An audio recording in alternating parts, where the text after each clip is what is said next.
there's Lisa Ashworth, who's an independent consultant for pharmaceutical compounded located in Copa, Texas. We have Denise Frank, senior associate with Gates Healthcare, longtime pharmaceutical consultant and training specialist. And then we have Brenda Jensen, compounding consultant LLC in Sioux City, South Dakota. So with that, I'm going to start off with asking each one to give a little bit of information about themselves, and we can start off with, it looks like Denise is first there, so on the picture. We'll go by that. Hi, I'm Denise Frank. I'm a pharmacist. I was formerly NABP Accreditation Inspection Services Manager. I had my own store, and I've worked for Chain as a manager and district manager system. But I've worked in regulatory compliance for about 10 years, specifically with sterile and non-sterile compounding, nuclear pharmacy, and other compounding spots. So if everybody, all the attendees, if you would please mute your microphones. We're getting some little bit of echo and some feedback here. So please mute your microphones. Thank you. Yep, like we're hearing Martin, we're hearing some of the other ones. So please mute your microphones. Thank you. And so I'm going to hand it over to Brenda Jensen. Hello, I'm Brenda Jensen. Unfortunately, I'm having a little trouble with my computer and camera right now. I own Compounding Consultants from Sioux Falls, South Dakota, and I help compounding facilities across the country with training and compliance. And I also am a USP volunteer since 2013. And Lisa? Let me get it. Can you guys hear me now? All right. Lisa Ashworth. I'm an independent consultant, recently left Children's Hospital of Dallas, where I had been there for over 15 years. Most of my career has been in the adult and pediatric hospital or healthcare system world, where we had retail stores and also inpatient facilities. I've had the opportunity to serve on the USP committee since 2005. I think that's longer than any job I've actually had. So as a volunteer, I think that says a lot. And I've had the opportunity to speak and you know, teach around the world about compounding. It's been really fun, and get to be on the same stage with these two colleagues is really great. So. Well, from there, I thought this is like a very relaxed roundtable discussion and give you opportunities. We'll give you more opportunities to ask questions via chat, but we'll start off with a few questions I thought might be very important to acknowledge. Some of you know, some of you don't, but it's important to say to answer these questions. So what is the actual date in November to start the new USP requirements? Well, the date is November 1st that they become official and federally become enforceable. But here's the issue with that. You know, for you to start implementing it, and this is going to be a huge issue, you have to do all one or all the other. You can't phase it in. It does not work that way because everything is interrelated. You can't use these BUDs without this training, without this cleaning, you know, everything has to be together. So you're going to need to pick a date that you're going to switch it over. You're going to need to rewrite your policies and procedures and get those all approved and people trained, and then decide when you're going to switch over. And I think, and maybe Lisa or Brenda can elaborate on this, you know, how are you going to rewrite every master formula with the new BUDs? Are you going to do them as they come in? Are you doing them ahead of time? How are you going to archive or mark the ones that have the now incorrect BUDs once you switch over? Well, you know, Denise, I'll elaborate on that because, you know, you're going to have an SOP for your formulations and what your flow chart look like, what your, you know, tree look like when you get a new prescription and you want to do a new formula, or what does it look like with your old formulas? I mean, I just came out of a you know, large pediatric healthcare system, and that was one of our thoughts was, how are we going to conquer this? When when you have 200 pediatric liquids that you do on a regular basis, then how are you going to conquer it? And I think everybody's got to kind of sit down and put their mind to that paperwork to say, what are we going to do? And I'll just call it the elephant in the room. Okay. You can't do it all in one day. You can't do it all at once. Are you going to pick and choose? I'm going to do all the A's in the next 3 or 4 days. We're going to do the B's in the next 3 or 4 days. I don't know what that looks like. Do you pick your top 20, 25, 50, go from there? But you got to have a plan and you got to have it on paper, right? Absolutely. And even though the date is November 1st, most state boards are allowing, if you want to switch everything over now, as long as you're all one or all the other, they're allowing it. Cherry pick. Right. But you cannot cherry pick. You can't be part of one and phase in just part of the other. It doesn't work that way. But check with your own state board to know what that is. So you don't have to wait until November 1st and then flip everything over on that day. In most states, you could do that now, but it has to be all one or all the other. I would say there's some parts of 797, like you could start your surface sampling program, your monthly surface sample program, write your procedure, write your, SOP, get that program going so that it's not last minute. Because, plates have been on shortage over the last year or two too. And I think those companies are feeling the heat coming. So that would be one thing I would recommend people could go ahead and get started on. You could go ahead and start your aseptic testing of your employees every 6 months. Yeah, anything that's more stringent that doesn't contradict the current chapter would be fine to get started. It's just that you can't pick the easier or more lenient stuff and start that first without everything else in place. Well, that's phenomenal information. I mean, it gives people the chance to realize that they can do things ahead of time, but just not, activate them. So what are some of the requirements for compounders to be compliant with? Example, in the USP, is parts of it or everything, or what are the requirements? Can you give me your thoughts on that? Well, we just said you can't pick and choose. That's a good start. But in the chapter itself, there are must and shall, which means you have to do it. And then there are ones that say should, and should means recommended. But, it'll all depend on the interpretation of your own state board. FDA, the shoulds are shoulds. They're not required. They are strongly recommended, and you would need to have a good reason not to do that way. But other than that, when you read through them, so if it says should, that's a recommended, not required. Shall, must are absolutely required. Question, who's going to regulate this? Is it the boards of pharmacy? Because when these changes take effect on November 1st, question I have is, how do they regulate something that's going to start November 1st by, immediate inspections, or how's that going to work? In your thoughts? I'm not saying the answer, but at least give us thoughts on that. Well, I know the Joint Commission for at least hospitals has announced that they will start surveying, on November 1st. There's going to be a window of time there for hospitals between November and January, though, where they don't have their manual completely done for 2024. And so they've said that there'll, be some window there where they're asking a lot more questions than enforcement. But come, I think, pretty much January 1st of 2024, healthcare systems, as far as hospitals, are going to be really held to the chapters. And technically, November 1st, FDA can enforce them.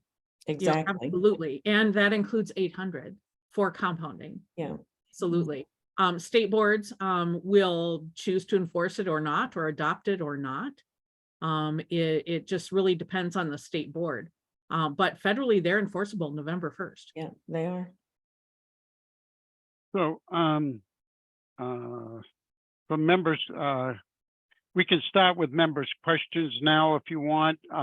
This is a good timing because at least we got a preliminary of some ideas, and I'm sure all your minds are starting to say, hey, what about this, what about that, more specific type of things. So if you would like, start adding in the chat any questions you may have. I see there's one there. Linda, do you have that one? I do not see it. It says on my end, a chat, one chat. Are there any That may- questions? Hey, Ernie, that may be the one from Denise where she asked everybody to mute their microphones. I'm Oh, not okay. the only one in All there. right, so no questions yet, but can we get into more detail about USP? What do you think is going to be the most difficult part of transition? Everything? Formulas, because it's going to start with rewriting all your master formulas, you know, because of the BUD changes in both 795 and 797. And in fact, there's a question from Teresa Day that says, can you explain the BUD in 795 where it talks about water content? Do you have to test every compound for water content, or can you generalize? You don't have to test everyone for water content. There's a table in the chapter that gives you a good reference for if you're doing a lozenge or a liquid or a topical, those kind of things. Kind of gives you a general idea of the water content. And if you look at that, yeah, I'm sorry. If you look at that table, there's really only one preparation that comes close, and that's the troche and the PEG base with 3% aqueous flavor.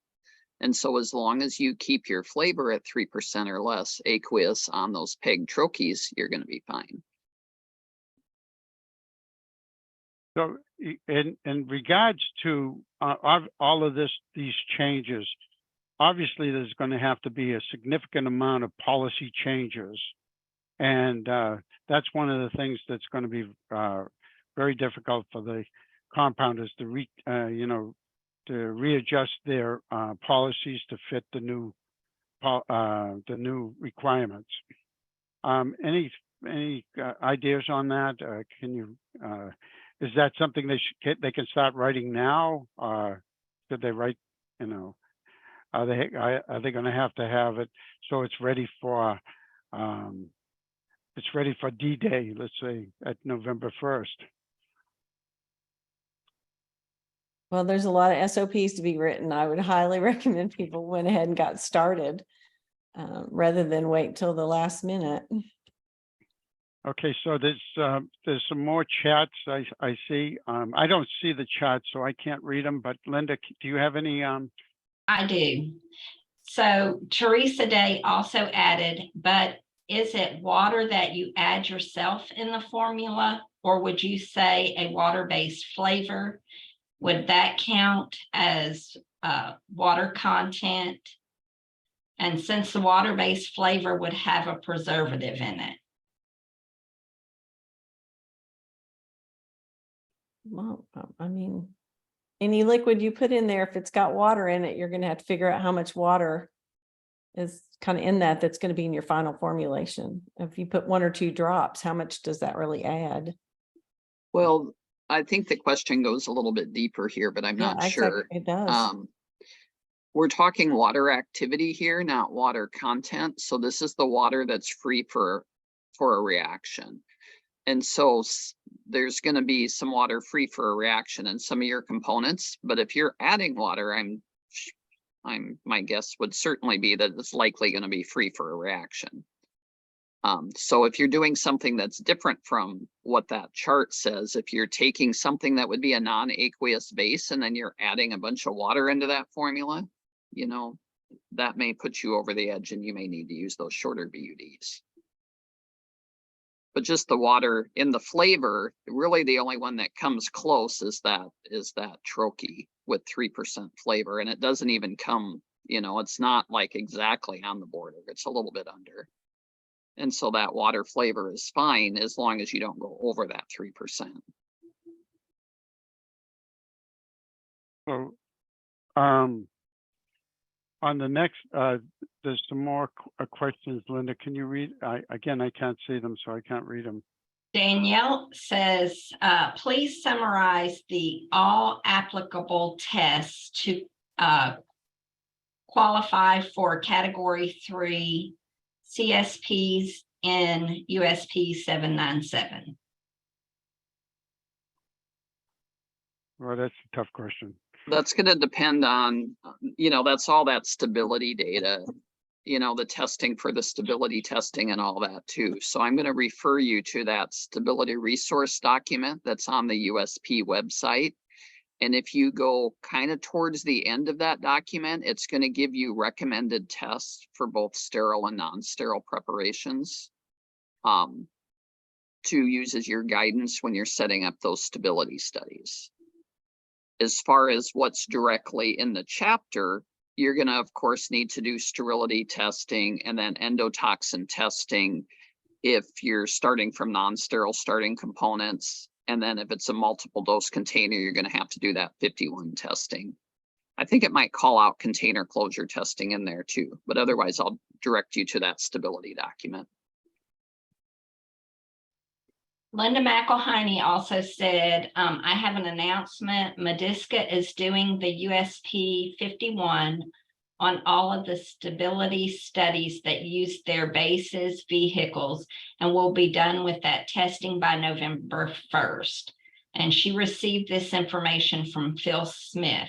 So if you are using those formulas, you will not have to do USP 51. As long as you're doing the formulas exactly the same and using the same container closure system. Correct. But that's good news. Yeah, Yeah. it is. That should help. So, Linda, I see some more coming on. That's the last one I see from Linda McElhaney. I've got different numbers here, but do you folks have any advice for the future of getting closer to the November date, which obviously is going to go faster than you can expect with all the work that has to be done? Any advice to these folks that are on? And other than you mentioned about starting now, and I like your idea, Lisa, about a little at a time. But is there any other things that you think that could be helpful to them to be more prepared? Well, the other thing that you just can't be ignoring at this point is 800. Because 800, although it's beneficial all this time, hasn't been applicable, or enforceable until the new 795 and 797 that mention 800. And so November 1st, 800 is also going to be federally enforceable. Some states are already enforcing it, have enforced it from the beginning. But you can't discount that. So maybe your state is not going to adopt it or not going to enforce it, but federally, again, FDA certainly can. And it is about the safety of your employees. And so if you are not ready and do not have, the primary and secondary engineering controls you need and have done that assessment of risk, you're going to be hurting by November 1st. And I think it's really important not to forget that part with all the changes we have in 795 and 797. And Denise, I would add to that some states the pharmacy board may not be the ones that adopt it. OSHA can come out to your facility anytime.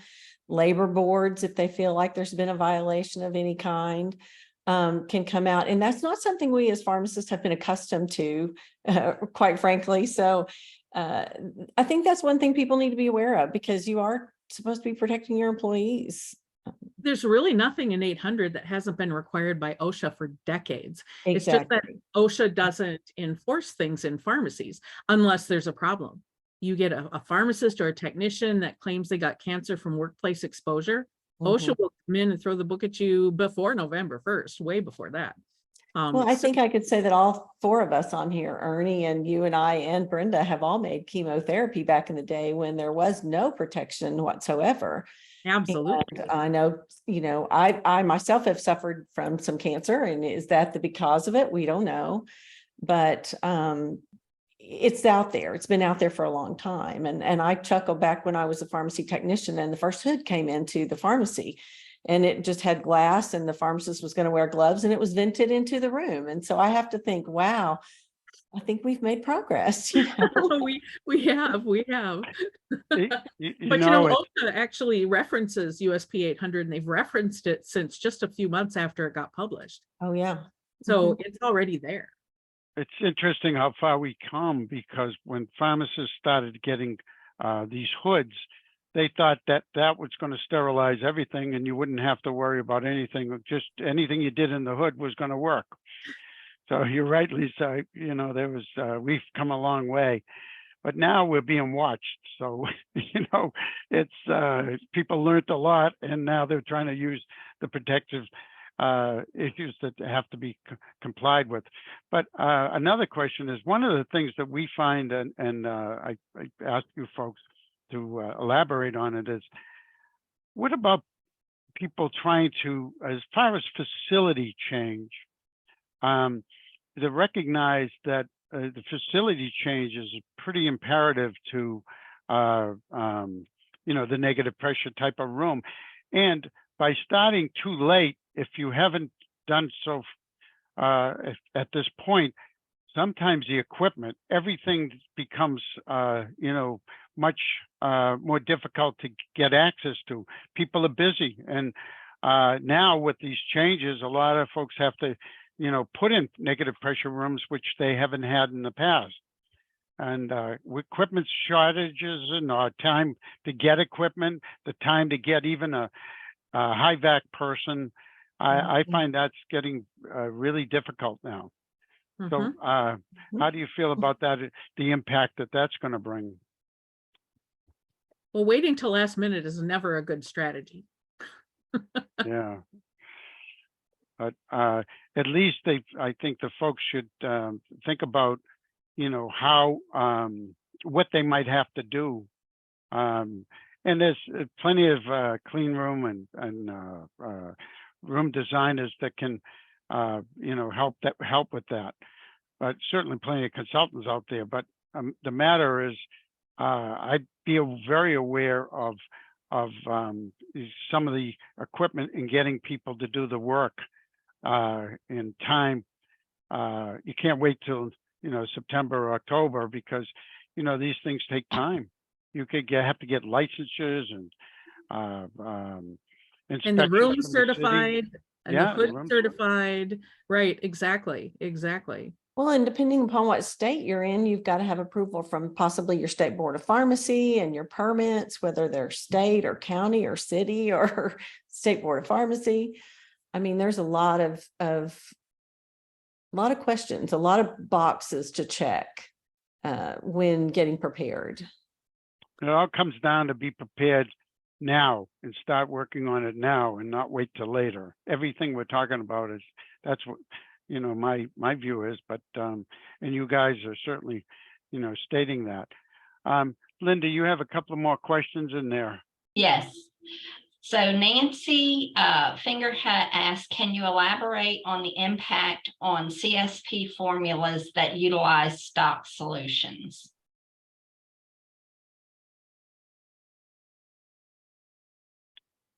Brenda, you want to take that one? Yeah, I was going to give that to Brenda. So this is a change, but it's not a deal breaker. So think about if you were making a stock solution and keeping it under medium risk. So this would be something like in Lisa's pediatric world. So if you were making a stock solution and keeping it for 9 days, well, the difference now is that that actual stock solution, you can still put that original 9-day BUD on it, but once you start using it, you only have 12 hours because there's no preservatives in there. So instead of making, you know, a 500 ml bag and putting that 9-day BUD, you may need to do 5 100 ml bags and then just use, you know, one a shift or whatever, so that we don't end up inadvertently contaminating that bag. Now these stocks, from the non-sterile to sterile end of things, we can make these stock solutions as single dose containers also, you know, and it's going to have that same BUD, you know, 12 hours once opened, or once, you know, once you start using it, which is double what we have now, because right now we only have 6 hours.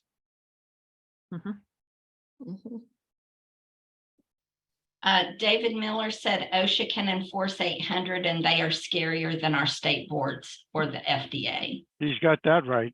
Yep, I He's agree with that definitely got that one wholeheartedly. right. They, it's no joke. They are, OSHA comes in, there's a guaranteed fine, no matter, just visit, no matter what. But, that's a good point, David. Linda, there's more, I think. Yes, All right. Linda McElhiney asked, are the container closures per brand of container or generally based on what the containers are made of? Like the type of plastic? So from a USP standpoint, it's the materials of composition and not necessarily the exact brand of container. And that's different than what the manufacturers have to do, but it's a little bit looser on the compounder's end of things.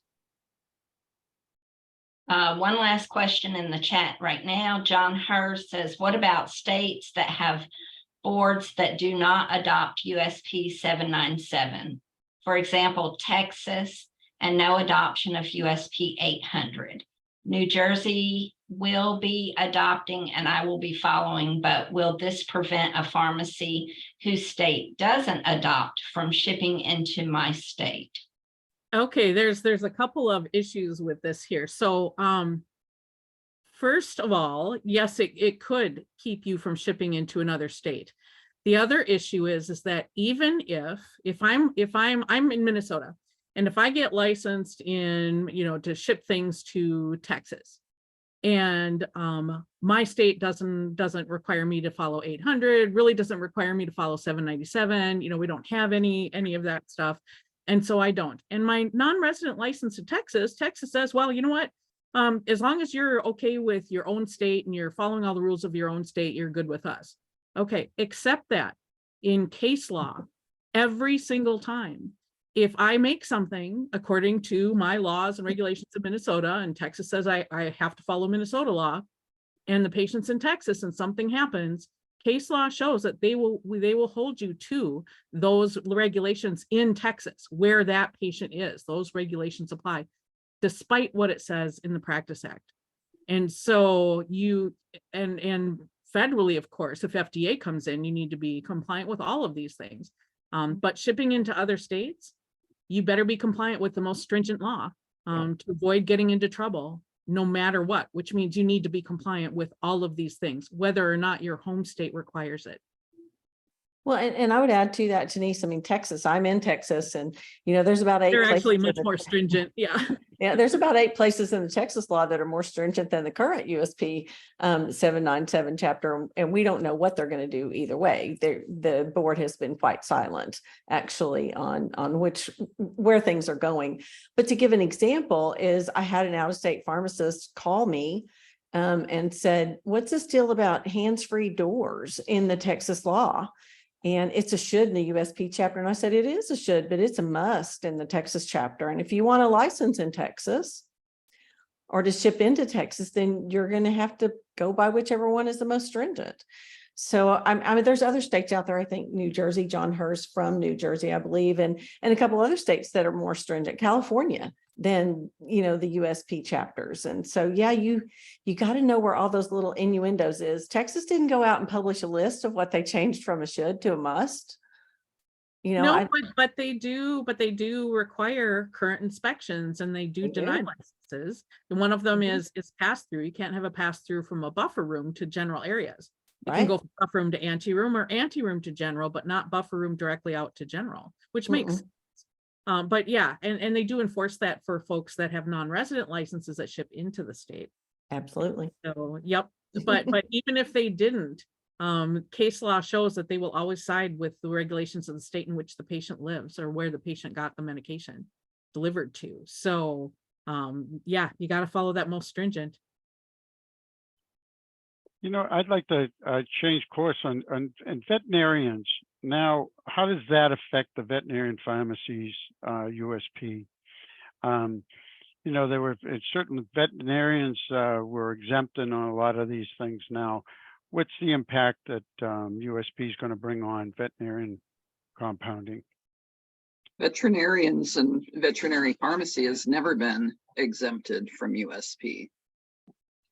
Now it all boils down to who's going to enforce it, but the boards of pharmacy are going to enforce the veterinary pharmacies. It's up to the veterinary medical board to enforce them. That's not really much different from physicians. You know, a lot of physicians aren't very enforced in their compounding either. So will they be exempt? 800. Yeah, Will I they be think exempt? 800 is going to be more of No, they're not exempt. They're included in the chapter. Yeah. It's all places where all compounded medications are prepared. I know,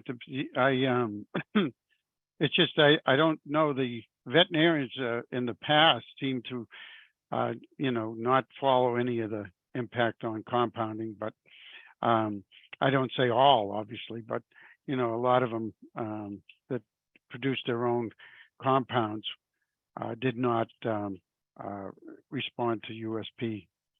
So it's going to be interesting how that transition is going to happen. How can pharmacists help? That's the thing. The kids, maybe It all contact boils them, down to who's regulating you and what they're looking at. right? Linda, you got a couple more, I see. Let's see. David Miller says, allowing my team to wear earbuds to listen to their music and avoid distraction has resulted in a documented 50% reduction in errors coming from my lab. 795 requires removal of earbuds. It also states the designated person may permit accommodations provided that the quality of the environment and CNSP will not be affected. All accommodations should be documented. Is this an adequate argument to make this accommodation and let my technicians continue to use their earbuds? Well, I always Not say, David, that you can document it and you can come up with your policy and whatever. That doesn't mean a regulator is going to agree with you. They may not. And we don't know how they're going to enforce it yet or what their thinking is. Brenda, I'm sorry, you were having something. Nope, you did fine. Okay. Yeah, but Brenda, was there a specific reason that you remember that they needed to remove earbuds? Earbuds weren't allowed? Personnel protection from chemical exposure. Mm. Because they're going to fiddle with them. Yep. And they're going to contaminate their gloves because they're going to push it back in when it starts to fall out, just like cell phone. Exactly. Yep. Wow, those are good points. Wow. So, I don't think any of us knew how much we really touched our faces until COVID came along, and then we all had to wear masks and we all had an itch underneath there and different things. And, up to that point, you'd just been wearing them in the clean room. And if you wore them for non-sterile compounding, which I did and our staff did, but yeah, it was really interesting to be like, oh, I got an itch, like, and. How does USP affect gobbing and gobbing and gowning? So what's is there any direct effect on that other than USP 800? I know. as far as 797 is concerned. Yes. Okay, so there was some language change from disposable to low lint, and that was due to COVID, where we sometimes have to reuse garb, as we learned. Category 3 is going to require all sterile garb. Category 1 and 2, other than that change from disposable to low lint, there really isn't any change for them. Well, and Brenda, I think the other add to that would be that most of the garb is now required to be low lint, the face mask, the hair bonnet, things Yeah, that that's didn't true. actually call out low lint in the past. And what about USP 800? Any effect on that? I was keeping these usual, you know, That's the same as it's always been. No changes to that chapter. that's a good help. So again, I just want to get back to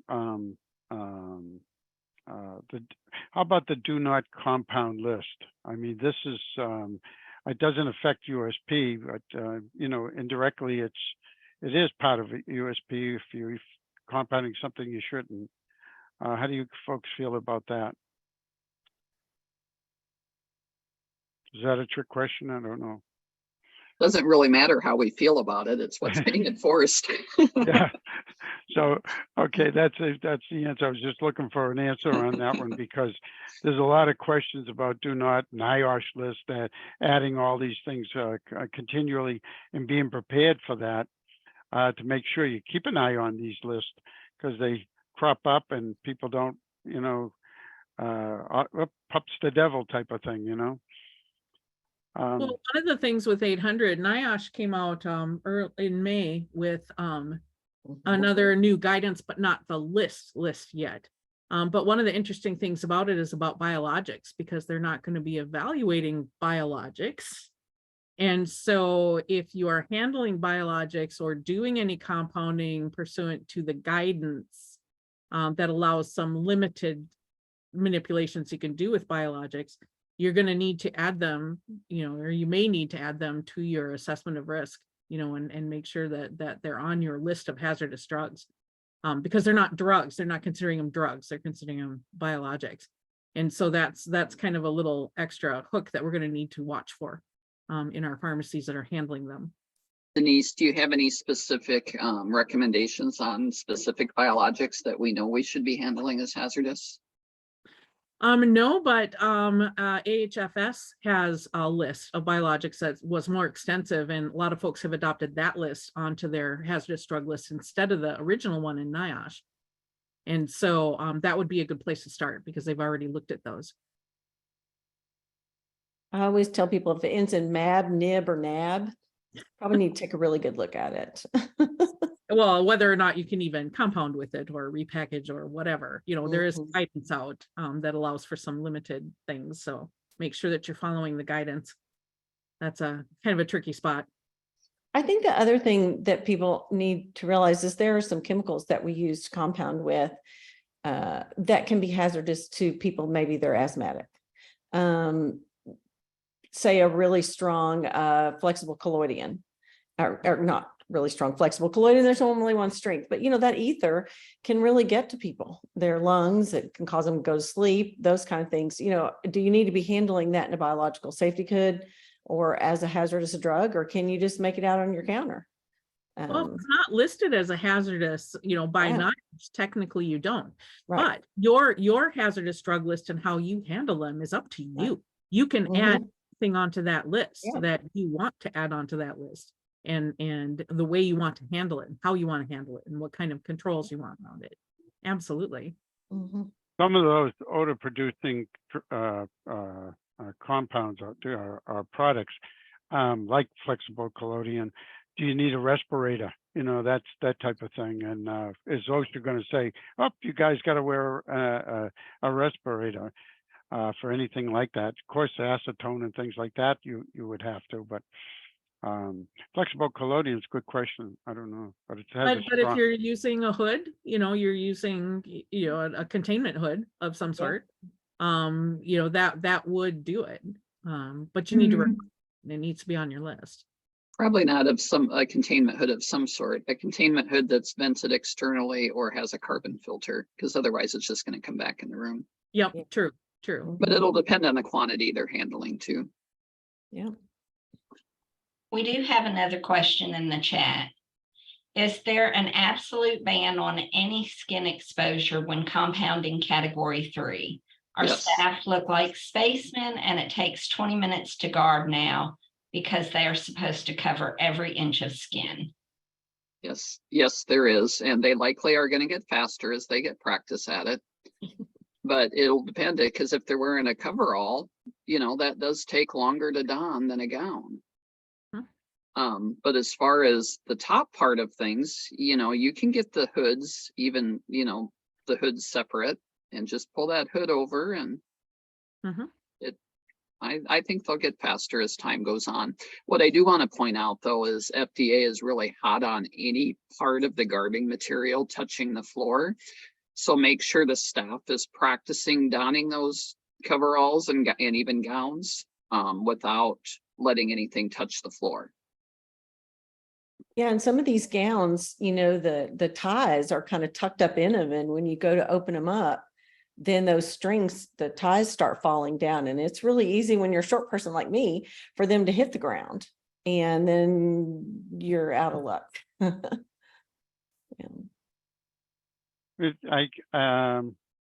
So with,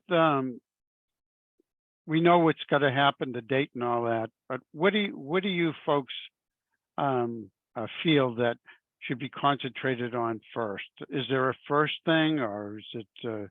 Rewrite Right. your SOPs. You need to revise them, or you need to purchase them and customize them to your location.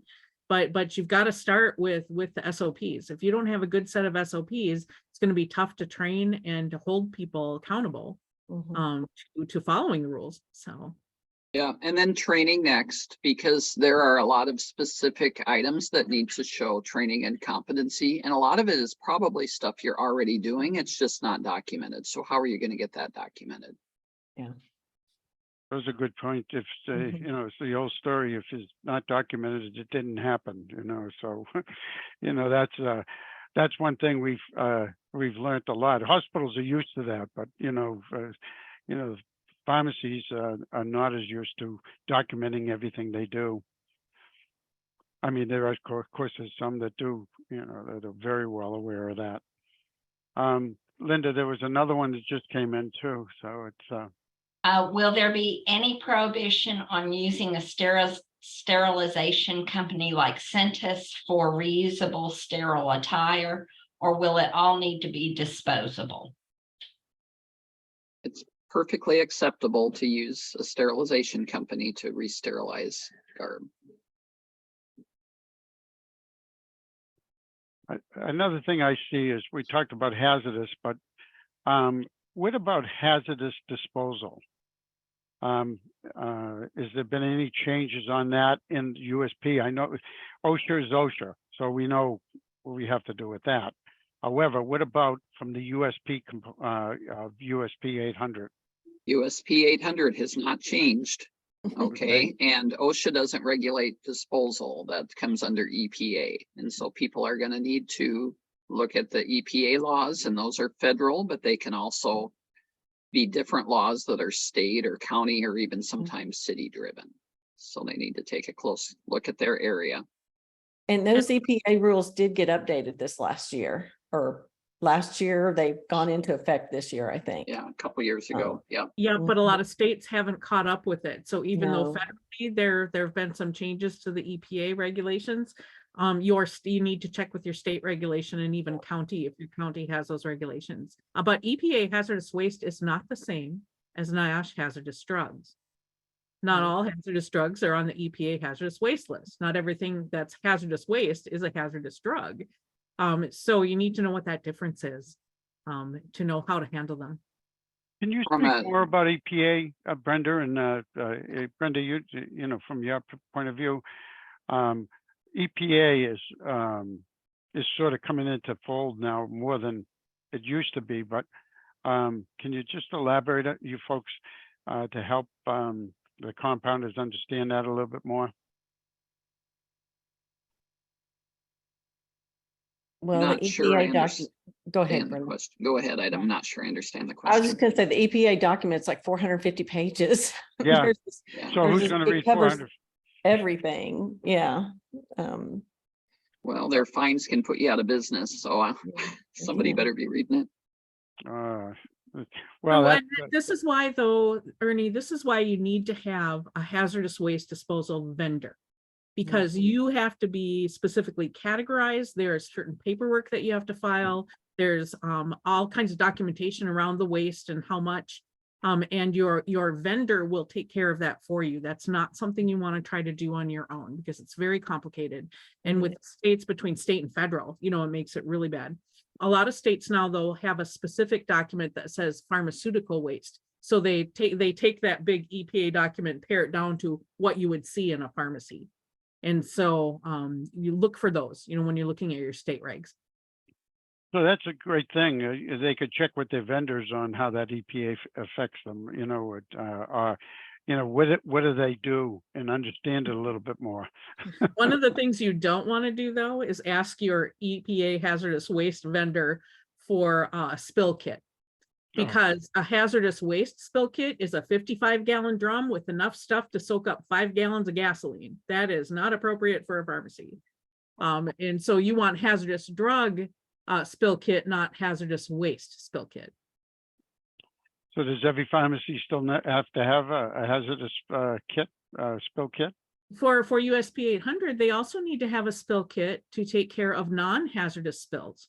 That was new in 795, it says specifically.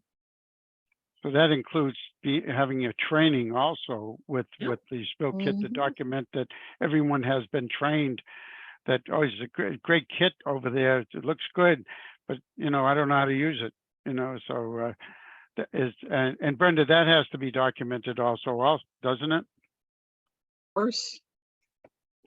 Yep, Yep. of course.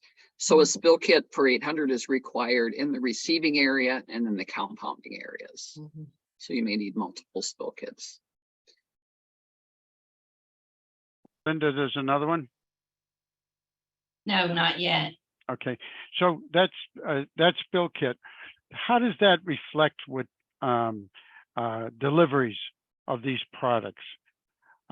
Is the person delivering the product have to have a spill kit with them? They should. I'm not sure if it's required. I would have to. USP doesn't go Doesn't as get far that. as delivery. We don't get that granular in It USP. just says to package it in a way that Would it's contain it. protected. Mhm. There's, certain pharmacies obviously specialize more in the oncology level, especially that do transfer of those drugs to different facilities. I was wondering if that had there was a mandate on that. Whatever your SOP says you're doing. Right. It looks like the questions are drying up there. So is there anything you folks can add to, things that you may say off, the top of what we've been speaking about? If it could be any help to the compounders? I mean, do what you're supposed to do and do it fast. That's one thing, right? I mean, that's the important thing. Get going now. But from your own perspective, if you could each, just give your impression of what you think should happen in a priority fashion. I mean, you spoke about it, but now let's do a summary of at least with the audience we have, to let them know what you think. Okay. Well, I'm going to agree with Denise and say SOPs are your starting point because, SOPs allow you to replicate everything you do. Someone should be able to pick up that SOP and know how to clean, know how to put together a formula and what the rules are. I would add any facility changes, get started on any facility changes, figure out who's going to be that designated person, because they're going to be the ones that are going to be a big help in getting the SOPs and training and et cetera all set up. And get that designated person additional training, additional specialized training, higher level training, so that they're equipped to supervise and ensure compliance. And you got to have an SOP that tells you what that designated person can and cannot do and how they've been trained, right? Yep, exactly. So it all circles back together. Ernie, I use an example of, we had an oven catch fire back during the pandemic. Took us 10 months to get a new oven. And this was not a fancy oven, just because supply chains are so, and they're still wonky. The supply chains are still wonky. And so if you're going to order hoods, or like Brenda said, getting your facility ready, you really do need to be talking to those people that you're going to be getting those CVEs from, or any new, sterile compounding hoods, because the pipeline is stretched at the moment. Well, it's going to be more stretched now because of the implementation of these new regulations and more enforceable type of things happening. So it's that's what was my comment from my perspective. I see a lot of folks, you know, not ready to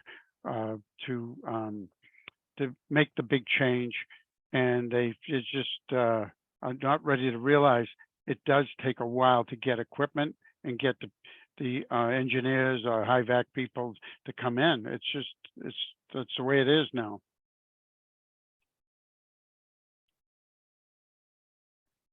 Oh, there's Um, another question about, there's a lot of confusion on qualifications necessary to be a designated person. A lot of pharmacists thinks it has to be a pharmacist. Can you help with who is qualified? Oh my gosh, some of the best compounding facilities I've been in, there's a technician that's a designated person. This is highly technical. It's not a clinical task. And so, no, you do not need to be a pharmacist. What do you think? You need Brenda? to watch state law, though. I think Connecticut requires a pharmacist. So state by state, they may have a different requirement, but I agree. My big problem that I see is that sometimes the person they designate doesn't have the authority to do what needs to be done. So they need to have that authority. And it can be more than one person. You could have a technician and a pharmacist. Yeah. And oftentimes the training, you know, and compliance and competency stuff is kind of separate from the day-to-day operational compliance stuff.